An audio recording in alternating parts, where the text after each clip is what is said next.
Hi, I'm Shay. I'm probably on my thousandth take, but I'm going to be talking to you guys about my personal philosophies regarding recreation, play, and leisure.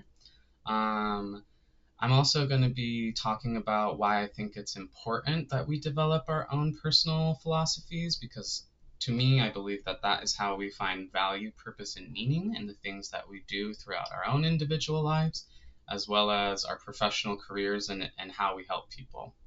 I'm also going to be talking about chapter 34 from the book. That's going over esports, video games, etc., and its effect and change and how it fits into recreation, play, and leisure. So, starting off with leisure, I would say that it definitely has to be intrinsic and you have to have a lot of your own motivation going towards it because that's really what's going to draw out the value, meaning, and purpose from it. Like what you participate in and how you express yourself individually and where you find your autonomy is going to be beneficial for you, and it's subjective across the board because we're human. And now moving on to play, I think that play is universal and probably like from 0 to 100, like age wise, is always a part of life. And it's a way of like developing and sharpening your physical, psychological, and social skills. Example could be a playground where even as kids we're using the playground and it's fun, but unknowingly we're sharpening our like motor skills, our social skills, and we're developing our personal belief around the world that we exist in. Um, Recreation, similarly to play, 0 to 100, you can use it whenever. It's gonna change depending on how you need it or what you need it for. But at the end of the day, it should be beneficial and you should find purpose or sometimes even community through it.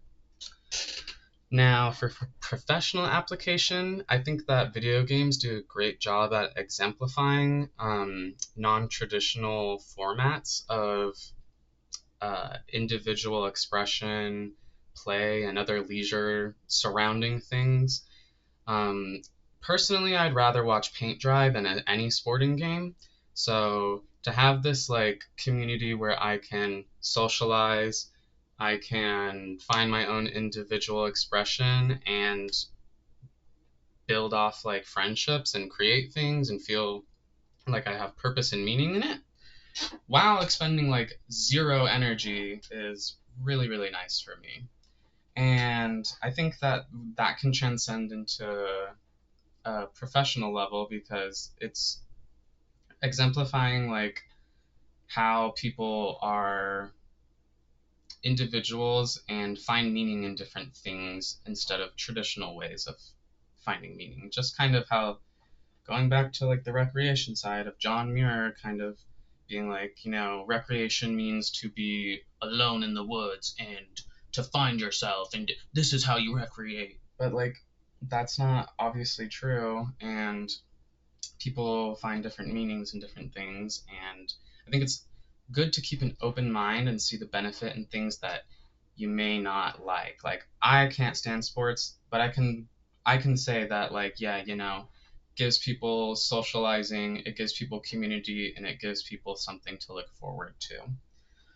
I'm at 3 minutes and 52 seconds, so I'm gonna start closing. I would say that I would again just go back to saying how leisure should be an expression of self. You should have your autonomy and be intrinsically motivated. These are things that you can find through a lot of things, and video games too. Um, I think that we see, I see it evolving as like, I mean, I even said it in the text where it was like, people are playing like kids are playing off the Wii, and people in like senior homes are playing like Animal Crossing with each other, like less competitive multiplayer games. But they're all used for purpose, and it gives people like a relaxation, and it gives people autonomy. Um,